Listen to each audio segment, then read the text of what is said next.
सभी भक्तों को श्री शिवाय नमस्तुभ्यम हर हर महादेव। 30 सितंबर से पितृपक्ष प्रारंभ हो रहा है। इस पितृपक्ष में आप ये 5 उपाय जो कि संतान की कामना के लिए ही है, यदि करते हैं तो आपकी झोली निश्चित रूप से भरेगी। डेली उपाय करना है आपको, किस प्रकार से उपाय करना है और पांचों उपाय एक साथ ही करने हैं। कैसे करने हैं उनकी जानकारी इसी वीडियो में दी जाएगी। और एक पितृपक्ष का नया उपाय संतान की कामना के लिए जो केवल और केवल पितृपक्ष में ही किया जाता है, वो उपाय किस प्रकार से किया जाता है, उसको कैसे करना होगा, ये आपको जानकारी इस वीडियो में देंगे। और पांचों उपाय किस प्रकार से शुरू करने हैं उसकी जानकारी भी आपको आगे मिल जाएगी। 5 उपाय करने हैं आपको। 15 दिनों का पितृपक्ष होता है। पितृपक्ष का एक उपाय पितरों की कृपा के लिए भी है कि आपके पितर आपके ऊपर कृपा करें और आपको संतान की प्राप्ति हो। तो सबसे पहला जो उपाय है तुमरुका जी या तुमरुकेश्वर महादेव का उपाय। तुमरुका जी कौन है? देव ऋषि नारद जी के मित्र हैं तुमरुका जी, जो बिल्कुल देव ऋषि नारद जी की तरह ही दिखते हैं। तुमरुका जी के सर पर बस घोड़े का मुख लगा हुआ है, बाकी वे 24 घंटे शिव महापुराण वाजते हैं, भगवान शिव के भक्त हैं। यदि आप दक्षिण साइड साउथ साइड जाएंगे तो मंदिर के द्वार पर आपको 2 मूर्तियां दिखेगी। एक मूर्ति होती है भगवान नारद जी की और एक मूर्ति होती है तुमरुका जी की। जो पहला उपाय है वो तुमरुका जी का उपाय है। ये उपाय आपको पितृपक्ष के पहले सोमवार से शुरू करना है। पहले सोमवार से आपको शुरू करना है। वैसे तो पितृपक्ष शनिवार से प्रारंभ होगा, तो जो शनिवार के बाद में सोमवार पड़ जाए उस सोमवार से आपको ये उपाय शुरू करना है। 7 सोमवार का उपाय है। 2 बार आप उपाय पितृपक्ष में करेंगे, यानी कि 2 सोमवार पितृपक्ष में पड़ेंगे। क्योंकि 15 दिन का पितृपक्ष है तो 2 सोमवार इसमें पड़ेंगे, तो आपको 2 सोमवार तो पितृपक्ष में करना है और बाकी 5 सोमवार पितृपक्ष के बाद जो अश्विन का महीना आएगा उसमें करना है। 7 सोमवार का ये उपाय है। इसमें आपको 5 वस्तुएं लेनी होंगी। 5 बेलपत्र, 5 पुष्प लेने हैं एक जैसे, यानी कि एक ही कलर के पुष्प। एक ही कलर के ना भी मिले तो भी एक जैसे पुष्प की कोशिश कीजिए कि आपको एक जैसे पुष्प मिल जाए। यदि वो भी ना मिले तो फिर आप जो पुष्प मिले आपको 5 वो ले सकते हैं। और आपको लेनी है 5 दुर्वा। दुर्वा ये आप स्क्रीन पर देख रहे हैं, इसको दूबा भी बोलते हैं, घास भी बोलते हैं, ये कई प्रकार की भी होती है। आपको जो मिल जाए वो दुर्वा आप ले लीजिए। 5 लेनी है वो भी आपको। अब सबसे पहले सोमवार के दिन शिव मंदिर में जाना है। व्रत आपको नहीं रखना है उस दिन, इस बात का जरूर स्मरण करें। व्रत नहीं रखना, केवल पूजा करनी है। सुबह आप मंदिर जाइए। सुबह मंदिर जाकर सबसे पहले तुमरुका जी या तुमरुकेश्वर महादेव का स्मरण करते हुए जो एक बेलपत्र आपके पास उसको समर्पित कीजिए। तुमरुकेश्वर महादेव का, तुमरुका जी आप बोल सकते हैं, दोनों एक ही है, फर्क कोई नहीं है। तुमरुकेश्वर महादेव के नाम से बेलपत्र समर्पित करें। उसके बाद में आपको समर्पित करनी है एक दुर्वा और उसके बाद समर्पित करना है एक पुष्प। उनमें भी आपको तुमरुका जी का ही नाम लेना है, तुमरुकेश्वर महादेव का स्मरण करना है। अब इसमें आपको पंचपात्रों की आवश्यकता होगी। यदि पंचपात्र ना भी हो तो आप अपने घर से किसी बड़े पात्र में पानी लेकर जाए और साथ में एक कलश ले जाए। उसी कलश को पंचपात्र की तरह इस्तेमाल कर सकते हैं। तो जो आप जल लेकर गए हैं अपने घर से, उसमें से एक कलश जल भर लीजिए। उसको पहला पात्र समझ के बिल्कुल धीरे धीरे इन्हीं तुमरुकेश्वर महादेव का नाम लेते हुए जल समर्पित कीजिए, बिल्कुल धीरे धीरे। अब वो जल आप समर्पित करेंगे उतनी देर में आपको प्रत्येक बार तुमरुका जी या तुमरुकेश्वर महादेव का नाम जपते रहना है। जय हो तुमरुकेश्वर महादेव, जय हो तुमरुकेश्वर महादेव। और साथ में एक बात और बोलनी है, इतने सालों से आपको संतान नहीं है, गर्भ नहीं ठहरा है, कृपा कीजिए महादेव, कृपा कीजिए, कृपा कीजिए तुमरुका जी, कृपा कीजिए। उसके बाद में जब आप जल पूरा समर्पित कर दे कलश से, फिर आपको रुकना है 3 बार, 5 बार, 7 बार, 9 बार या 11 बार, जितनी बार आपकी इच्छा हो उतनी बार आपको मंत्र बोलना है। मंत्र कौन सा बोलना है? श्री शिवाय नमस्तुभ्यम, पंचाक्षर मंत्र, षडाक्षर मंत्र। यदि आप ओम नमः शिवाय बोल रहे हैं तो एक बात का ध्यान जरूर रखें, यदि पुरुष ये उपाय करने जा रहे हैं अपनी पत्नी के लिए, अपने परिवार के लिए, तो वह ओम नमः शिवाय ही बोले। पर यदि माताएं जा रही है तो वह इस मंत्र को उल्टा बोले। उल्टा कैसे? उनको बोलना है नमः शिवाय, उसके बाद में सबसे अंत में लगाना है ओम। गुरुजी ने कथा में बताया है कि माताओं को ये मंत्र इसी प्रकार से जपना चाहिए, नमः शिवाय ओम। एक बार समझ लीजिए, ये नमः शिवाय ओम, जब आप बार बार ये बोलेंगे नमः शिवाय ओम, नमः शिवाय ओम, तो अपने आप ही ओम आगे आ जाएगा। तो इसी प्रकार यदि आपने 3 बार का नाम 3 बार का सोचा है तो 3 बार बोलिए, 5 बार सोचा है 5 बार बोलिए, 7 बार सोचा है 7 बार बोलिए, 9 बार सोचा है 9 बार बोलिए, 11 बार सोचा है तो 11 बार बोलिए। ये आपके ऊपर है। फिर उसके बाद जब आप ये मंत्र बोल लें जितनी बार आपने सोचा है, अब उसके बाद में आपको दूसरा बेलपत्र उठाना है। दूसरे नंबर का बेलपत्र उठा के उसको समर्पित कीजिए, यही तुम्रुकेश्वर महादेव के नाम से। फिर दूसरी दुर्वा उठाइए, वो समर्पित कीजिए, और दूसरा पुष्प उठा के वो भी समर्पित कर दीजिए तुम्रुकेश्वर महादेव के नाम से ही। तीनों बार नाम स्मरण जरूर करें। फिर जब पहली बार आपने मंत्र बोला था जो भी, उस मंत्र को फिर से बोलिए, और जितनी बार बोला था, जैसे आपने 7 बार का स्मरण करा था, तो फिर से 7 बार इस मंत्र को बोलिए। उसके बाद में तीसरा बेलपत्र समर्पित कीजिए, तीसरी दुर्वा समर्पित कीजिए, और तीसरा पुष्प समर्पित कीजिए, यही तुमरुका जी का नाम लेते हुए। फिर आपको वही मंत्र बोलना है जो आपने पहली बार और दूसरी बार बोला था। जितनी बार बोला था उतनी बार ही आपको वो मंत्र बोलना है। इसके बाद में आपको चौथा बेलपत्र समर्पित करना है, चौथी दुर्वा समर्पित करनी है, और चौथा ही पुष्प समर्पित कर देना है, यही तुम्रुकेश्वर महादेव का नाम लेते हुए, तुम्रुकेश्वर महादेव का स्मरण करते हुए। फिर आपको उसी कलश से चौथी बार जल भरना है, और वो चौथा पात्र कहलाएगा आपके लिए, यानी कि उसी कलश से जल भर लेना है जो पात्र आप लेके गए हो बड़ा अपने घर से जल लेकर, और फिर जल समर्पित करना है, यही तुमरुका जी तुम्रुकेश्वर महादेव का स्मरण करते हुए। उसके बाद में जितनी बार आपने पहली बार, दूसरी बार, तीसरी बार मंत्र बोला, जितनी बार बोला और जो मंत्र बोला वही बोलिए। फिर उसके बाद में 5वां बेलपत्र, 5वीं दुर्वा और 5वां पुष्प समर्पित कीजिए, यही तुमरुका जी का स्मरण करते हुए। उसके बाद में आपको जो कलश है उससे अंतिम बार जल समर्पित करना है, यही समझना है कि वह 5 पात्र के समान है, और उसी कलश से जल समर्पित कर देना है।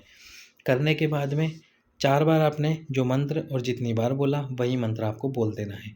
इस प्रकार से एक सोमवार को ये उपाय हो जाएगा। दूसरे सोमवार को उपाय करना है इसी प्रकार से। संतान प्राप्ति के लिए तुम्रुका जी तुम्रुकेश्वर महादेव का उपाय सबसे कारगर और उपयोगी होता है। बहुत सारी माताओं बहनों को संतान की प्राप्ति हुई है। आप भी प्रयास जरूर करें। एक बार कर लिया है दूसरी बार करें, दूसरी बार कर लिया है तीसरी बार करें, कोशिश जरूर करें। अब आपको अगला उपाय करना है। अगला जो उपाय करना है वो आपको जो शनिवार से पितृपक्ष प्रारंभ हो रहा है उसी से शुरू कर देना है। उसमें आपको क्या करना होगा, जो शनिवार से पितृपक्ष प्रारंभ हो रहा है, जो आपके घर में पितरों का स्थान है, यदि आपके घर में पूजा के स्थान पर पितरों का स्थान है तो आप वहाँ पर एक दीप घी का प्रतिदिन प्रज्वलित कीजिए। पितृपक्ष के 15 दिनों में दीप प्रज्वलित कीजिए घी का, और घी भी गाय का हो तो बहुत अच्छी बात है। घी का दीप प्रज्वलित कीजिए। अपने पितरों से कामना कीजिए कि हे पितरों, मेरे घर के सभी बड़े बुजुर्गों देवताओं, मुझ पर कृपा कीजिए और मेरी झोली को भरिए, संतान की प्राप्ति कराइए। यदि पूजा के स्थान पर पितरों का स्थान ना हो तो जो आपके घर में मटका हो, पलिंडा हो, जहाँ पे आप पानी भर कर रखते हो, वहाँ पर एक दीप रखिए, उसमें लंबी बाती लगाइए और घी डालकर उसको प्रज्वलित कर दीजिए। ये आपको जलाना है दीप प्रदोष काल में, शाम के समय। प्रदोष काल 45 मिनट पहले और 45 मिनट बाद जब सूर्य अस्त हो, वो कहलाता है 1.5 घंटे का समय प्रदोष काल का। तो उस समय आपको ये उपाय करना है। उसके बाद में आपको क्या करना है, ये उपाय तो आपको शनिवार से ही प्रारंभ कर देना है। इसके साथ में आपको एक और उपाय शुरू करना है। ये जब आप दीप प्रज्वलित कर दें तो एक दीप आपको और जलाना है, और वो जलाना है आपको आपकी जो तुलसी है घर की, उस तुलसी के क्यारे के पास में। पर एक बात का स्मरण जरूर रखें, जो घर में तुलसी हो वो गोल क्यारे वाली हो, यानी कि जो उसका क्यारा हो वो गोल हो, इस बात का जरूर स्मरण करें। यदि चौकोर आकृति का तुलसी का क्यारा होता है तो वो लक्ष्मी की वृद्धि कराता है, और षड आकृति का, यानी कि षड आकृति का तुलसी का क्यारा होता है तो वह आयु वृद्धि कराता है। तो एक बार ध्यान रख ले, जो आपके पास में घर में गमला है उसकी आकृति कैसी है, यानी कि जिसमें वो तुलसी जी लगी हुई है वह गोल है, चौकोर है, या कैसा है, इस बात का स्मरण जरूर करें। वही जब आप अपने पितरों के यहाँ पे दीप प्रज्वलित कर दे शनिवार के दिन, पितृपक्ष के प्रथम दिन से, तो एक दीप तुलसी के गोल क्यारे के पास में आपको प्रज्वलित करना है। प्रज्वलित करिए। ये दीप भी आप प्रदोष काल में जलाइए, लंबी पाती और घी डालकर। तो 2 उपाय तो आपको पहले दिन से ही कर देने हैं। अब उसके बाद में आपको करना है चौथा उपाय। चौथा उपाय किस प्रकार से है, और वो उपाय है सफ़ेद आंकड़े की जड़ वाला उपाय। अब वैसे तो ये उपाय उन माताओं बहनों को तब करना चाहिए जब उनका पीरियड आता है और पीरियड का 7th डे होता है, यानी 7वां दिन होता है, तब उनको शिव मंदिर में जाकर ये उपाय करना चाहिए। लेकिन अभी गुरुजी ने एक दिन की शिव चर्चा में ही ये बात बताई कि यदि आपके पीरियड भी नहीं आता, कोई समस्या चल रही है, तो एक बार भगवान पे भरोसा करके, भगवान का नाम लेकर, तुमरुका जी का नाम लेकर जड़ को जरूर बांध लें। 2 विशेष दिन कौन से होते हैं? एक है सोमवार का दिन, फिर वो कोई सा भी सोमवार हो, और एक है प्रदोष का दिन। महीने में 2 प्रदोष आती है, एक शुक्ल पक्ष की प्रदोष और एक कृष्ण पक्ष की प्रदोष। तो इन दोनों प्रदोष में से किसी भी एक दिन आप ये उपाय करें, पर आप ये उपाय सोमवार के दिन करें। जैसे शनिवार से पितृपक्ष प्रारंभ हो रहा है, तो शनिवार, फिर रविवार, और जैसे ही सोमवार पड़े तो सोमवार से आपको 2 उपाय शुरू करने हैं। शनिवार के दिन आप 2 उपाय करेंगे, रविवार के दिन एक ही उपाय करेंगे। क्यों? क्योंकि रविवार के दिन तुलसी के क्यारे के पास में दीपक नहीं जलाते, इस बात की जानकारी आपको भी होगी। तो शनिवार के दिन आप एक ही उपाय करेंगे, सोमवार के दिन आप फिर से 2 उपाय करेंगे। 2 उपाय कौन कौन से? एक तो तुमरुका जी वाला जो पंचपात्र वाला उपाय है, और दूसरा ये सफ़ेद आंकड़े की जड़ वाला उपाय। पति और पत्नी दोनों को सफ़ेद आंकड़े की जड़ को लेकर आना है। सफ़ेद आंकड़े की जड़ यदि आपके आस पड़ोस में ही हो, आपके घर में ही क्यों ना हो सफ़ेद आंकड़े का वृक्ष, तो बहुत अच्छी बात है, आप घर से ही इस वृक्ष की जड़ को निकाल लिए। जड़ को निकालने के बाद में सोमवार के दिन, पितृपक्ष का महीना है, सोमवार का विशेष दिन भी है जो भगवान शंकर को प्रिय होता है। उस दिन पति और पत्नी दोनों शिव मंदिर में जाकर इस जड़ को तुमरुकेश्वर महादेव या तुमरुका जी का नाम लेते हुए भगवान शंकर के शिवलिंग पे से 21 बार इस जड़ को घुमा लीजिए। जड़ को घुमाकर, यदि आपका रजस्वला वाला धर्म नहीं आता है तो आपको सोमवार के दिन करना है ये उपाय। यदि आपका रजस्वला वाला धर्म आता है पीरियड के 7th डे पर, तब आपको ये उपाय पीरियड के 7th डे पर करना है, 7वें दिन करना है। यदि रजस्वला धर्म नहीं आता है, पूरी तरह से बंद हो चुका है, आपकी कामना है संतान की, तो ये सोमवार के दिन करें उपाय। यदि पीरियड आता है तो फिर आप 7वें दिन जाएँ जड़ को बांधने, सोमवार की जगह 7वें दिन जाएँ अपने पति के साथ में। जड़ 1 या 2 दिन पहले लाकर रख लीजिए अपने घर में। घुमाकर उस जड़ को भगवान शंकर के शिवलिंग के सम्मुख में खड़े होकर, नंदी जी के पीछे खड़े होकर, शिव जी को देखते हुए लाल कपड़े में लपेटकर, लाल धागे में अपनी कमर में, माताएं बहन जो महिला है अपनी कमर में बांध लें। हाथ जोड़कर प्रणाम करें दोनों पति और पत्नी, झोली पसार कर माता प्रणाम करें, संतान प्राप्ति की कामना करें। उसके बाद में आपको एक पीपल का पत्ता भगवान अवधूतेश्वर महादेव के नाम से, अवधूतेश्वर महादेव के नाम से एक पीपल का पत्ता समर्पित करें शिवलिंग पर, और उस पीपल के पत्ते को 5 मिनट बाद उठाकर घर लेकर आ जाए। गाय के दूध में उस पीपल के पत्ते को उबाल लीजिए, केवल उबालना है, ज़्यादा देर नहीं उबालना। एक बार उबाला जाए 2-3 मिनट के लिए, उसके बाद में उस पीपल के पत्ते को गाय के दूध में से निकाल कर आपके घर के आसपास में कोई वृक्ष हो वहाँ ठंडा कर दीजिए। यदि आसपास में वृक्ष नहीं हो तो उसको घर पे ही रखिए। जब अगले दिन आपके हस्बैंड या आप किसी काम से बाहर जाएं तो जो भी वृक्ष मिले उसके नीचे रख दीजिए। रात्रि को वो दूध पति और पत्नी को पीना है। यही तुमरुकेश्वर महादेव का स्मरण करते हुए, तुमरुकेश्वर महादेव का स्मरण करते हुए वो दूध आपको पीना है। प्रतिदिन 15 दिन, जो पितृपक्ष के 15 दिन हैं, इन 15 दिन लगातार तो आप ये दूध पीना प्रारंभ कीजिए। एक बात और, यदि जिन माताओं बहनों का पीरियड लेट आए, मतलब कि जैसे पितृपक्ष प्रारंभ हो जाए और उसके 14वें दिन या 15वें दिन या फिर 13वें दिन पीरियड आने वाला है, तो वह एक काम कर सकते हैं। सफ़ेद आंकड़े की जड़ वाला उपाय तो उसी दिन करें, 13वें दिन या 14वें दिन पितृपक्ष में। लेकिन ये जो गाय के दूध वाला उपाय है अवधूतेश्वर महादेव का, ये आप पहले दिन से ही प्रारंभ कर दीजिए। पहले दिन से ही प्रारंभ कर दीजिए। दूध समर्पित की पीपल का पत्ता समर्पित कीजिए अवधूतेश्वर महादेव के नाम से और दूध पीना प्रारंभ कर दीजिए। क्योंकि अभी हाल ही की कथा में, यानी थोड़े दिन पहले की कथा में, एक माता ने ये बताया था पत्र लिखकर कि उन्होंने केवल पशुपति नाथ जी का व्रत किया था और साथ में ये पीपल के पत्ते वाला उपाय किया था। केवल यही 2 उपाय किए थे, पीपल के पत्ते वाला और पशुपतिनाथ जी का व्रत किया। उसमें ही उनका गर्भ ठहरा और उनको संतान की प्राप्ति हुई। तो आप पितृपक्ष के प्रारंभ होते ही ये उपाय तो शुरू कर सकते हैं। सफ़ेद आंकड़े की जड़ सोमवार के दिन जाकर बांध सकते हैं और जिन माताओं बहनों का रजस्व वाला धर्म आए वो 7वें दिन जाकर जड़ बांध लें, पर पहले दिन से ही ये गाय के दूध वाला उपाय प्रारंभ कर दीजिए। तब आपको कौन कौन से उपाय प्रारंभ करने हैं पहले दिन से ही। जब पहला दिन पड़ेगा 30 सितंबर के दिन, पितृपक्ष के दिन, 1 पीपल का पत्ता अवधूतेश्वर महादेव, 1 दीपक अपने पितरों के यहाँ पर, 1 दीपक तुलसी के क्यारे के पास में। फिर उसके बाद में सोमवार को जिन माताओं बहनों का पीरियड नहीं आता है वो सफ़ेद आंकड़े की जड़ जाकर बांध लेंगी। सोमवार के दिन ही तुमरुका जी वाला उपाय कर लेंगी, जो तुमरुकेश्वर महादेव के नाम से पंचपात्र वाला उपाय है। जिन माताओं बहनों को पीरियड आता है वो तुमरुका जी वाला उपाय कर सकती हैं, या फिर सफ़ेद आंकड़े तुमरुका जी वाला उपाय कर सकती है। और यदि वो मान लीजिए पशुपति व्रत कर रही है तो फिर ये वाला उपाय रहने दीजिए। फिर आप सफ़ेद आंकड़े की जड़ आपके पीरियड के 7वें दिन बांध लीजिए। अब आपको एक और उपाय करना है। ये पितृपक्ष के 15 दिनों में से किसी भी दिन किया जा सकता है, प्रतिदिन ये उपाय कर सकते हैं, लेकिन ये उपाय थोड़ा कठिन हो जाता है। क्यों हो जाता है अभी इसकी जानकारी आपको पता पड़ जाएगी, लेकिन आप एक न एक दिन ये उपाय जरूर करें। पितृपक्ष के किसी भी दिन, सोमवार का विशेष दिन ले लीजिए, जब पितृपक्ष में प्रदोष पड़े उस दिन का विशेष दिन भी आप ले सकते हैं। क्या करना है आपको, एक काला कंबल लेना है। कंबल आप स्क्रीन पर देख सकते हैं, इस प्रकार का काला कंबल लेना है आपको। ये काला कंबल लेकर पति और पत्नी दोनों को शिव मंदिर में जाना है। सुबह सुबह ही जाइए काला कंबल को लेकर। अब भगवान शंकर के ये जो जलाधारी कंप्लीट बनी हुई जहाँ से पानी नीचे गिरता है, ये जलाधारी और ये स्थान जहाँ पे जल बहकर गिरता है, तो आपको इससे थोड़ी सी दूरी पर इस कंबल को बिछाना है। कंबल को बिछाकर पति और पत्नी दोनों इस कंबल पर विराजमान हो जाइए। दोनों के दोनों को भगवान शंकर की पूजा करनी है, पति और पत्नी दोनों को पूजा करनी है। जलाभिषेक कीजिए जैसे आप प्रतिदिन पूजा करते हैं।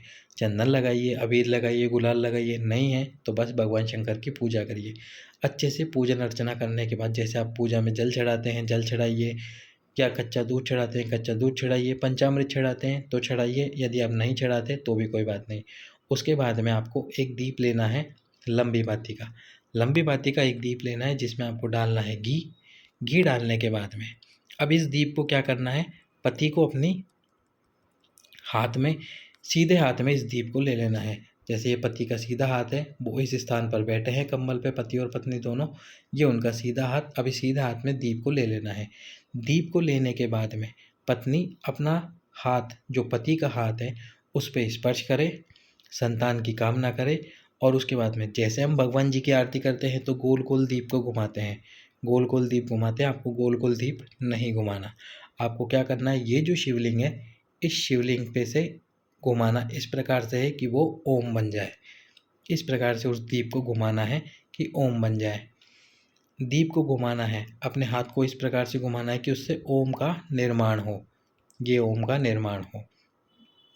दीप को सम्मुख में रखकर, यानी कि आरती ओम बनाते हुए करनी है। केवल एक बार आपको ये आरती करनी है, यानी कि जैसे हम आरती करते हैं तो गोल गोल गोल गोल गोल गोल घुमाते हैं 3 बार भगवान शंकर के शिवलिंग के सम्मुख में से दीप को, तो आपको गोल नहीं घुमाना, एक ओम का निर्माण करना है। ओम का निर्माण करने के बाद में उस दीपक को पति अपने मस्तक पर लगाए, पत्नी अपने मस्तक पर लगाए और दीपक को भगवान शंकर के शिवलिंग के पास में रख दीजिए। थोड़ी दूरी पर रखिए कि यदि कोई जल चढ़ाने वाला आए तो उसके जल के छींटे दीप पर ना लगे और दीप बुझे नहीं। रखने के बाद में आपको जिस कंबल पर आप बैठे हैं उस कंबल को घड़ी करना है उठाकर। और उसके बाद यदि मंदिर के आसपास में कोई गरीब या भिखारी मिल जाए तो उसको उस कंबल का दान दे दीजिए। यदि मंदिर के आसपास ना मिले तो आपके शहर में जहाँ पर भी कोई गरीब हो या फिर ऐसा कोई स्थान बना हुआ हो जहाँ पर गरीब रहते हो या गरीब गरीब लोग रहते हो या फिर भिखारी रहते हो, उसको उस कंबल का दान दे के आना है जिस पर आपने बैठकर पूजा की है। देकर आइए। ये केवल और केवल पितृपक्ष के महीने का ही उपाय है। अब ये उपाय प्रतिदिन क्यों नहीं कर सकते, क्योंकि आपको प्रतिदिन कंबल का दान देना पड़ेगा।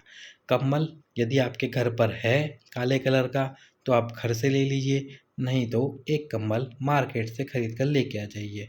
तो ये हो गए कुल उपाय जो आपको पितृपक्ष के महीने में करने हैं। करने किस प्रकार है वो मैं आपको जानकारी दे चुका हूँ। सोमवार जब शनिवार को पितृपक्ष प्रारंभ होगा तो पहले दिन से आपको करना है पीपल के पत्ते वाला उपाय अवधूतेश्वर महादेव के नाम से। दूसरा उपाय करना है पितरों के सम्मुख में दीप प्रज्वलित करना है संतान की कामना करते हुए। एक दीप आपको तुलसी के क्यारे के पास में प्रज्वलित करना है। उसके बाद में जब सोमवार आए तो तुमरुकेश्वर महादेव तुमरुका जी वाला पंच पात्र वाला उपाय कर लीजिए। जिन माताओं बहनों के पीरियड नहीं आता वो उसी दिन सफ़ेद आंकड़े की जड़ वाला उपाय कर लें, और जिन माताओं बहनों का पीरियड आता है वो पीरियड के 7वें दिन इस उपाय को कर लें। और उसके बाद में अंत में ये काले कम्बल के दान वाला उपाय जरूर करें। निश्चित रूप से ये पितृपक्ष के 15 दिन आपके पितर आप पे कृपा करेंगे, तुमरुकेश्वर महादेव कृपा करेंगे, संतान की प्राप्ति जरूर होगी, पुत्र की प्राप्ति जरूर होगी। सभी भक्तों को श्री शिवाय नमस्तुभ्यम। हर हर